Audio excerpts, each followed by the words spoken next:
ഒരുപാട് പ്രാർത്ഥനകൾ ഷെയർ ചെയ്തതുകൊണ്ട് നിങ്ങൾ കുറച്ചുകൂടി നല്ലൊരു ആത്മീയ മനുഷ്യനാവില്ല. നിങ്ങളുടെ ഭക്തിപരമായ കാര്യങ്ങൾ ഷെയർ ചെയ്യാൻ ആഗ്രഹിക്കുന്നുണ്ടെങ്കിൽ ആദ്യം ഉറപ്പുവരുത്തുക നിങ്ങളൊരു നല്ല മനുഷ്യനാണ്. ഈ അതിഭക്തി കണ്ടാൽ ഞാൻ ഓടും. അതൊരു തരം മറയാണ്. കുറെ ആളുടെ വിചാരിക്കുന്നത് ഇങ്ങനെ ഈശ്വരനെ പ്രിയപ്പെട്ട കാര്യങ്ങൾ ചെയ്യുന്നത്, ഞാൻ ഒന്നിനെ ഞാൻ കുറ്റപ്പെടുത്താൻ ആഗ്രഹിക്കുന്നില്ല.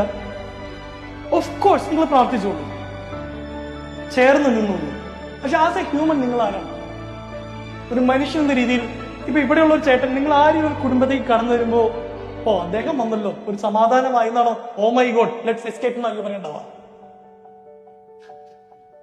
എന്നോട് ദൈവം വന്നിട്ട് ചോദിക്കുകയാണ്, എല്ലാ ദിവസവും രാവിലെ കുർബാന കാണുന്ന എന്റെ അപ്പൻ ഇവിടെ തൊട്ടപ്പുറത്ത് റൂമിൽ നീണ്ട മുടി ഇങ്ങനെ ഒതുക്കി കണ്ണൊക്കെ തിരുമ്മി അമ്മ അടുക്കള കയറി കട്ടൻ ചായ തിളപ്പിക്കുന്നു, പുട്ടിന് നനയ്ക്കുന്നു, കടലക്കറി വെക്കുന്നു, പാത്രമല ഒരുക്കി ടേബിളിൽ വെക്കുന്ന അമ്മ ഇവിടെ ഈശ്വരന് മുമ്പിൽ ആരാണ് വരുന്നതെന്ന് ചോദിച്ചാൽ ഐ വിൽ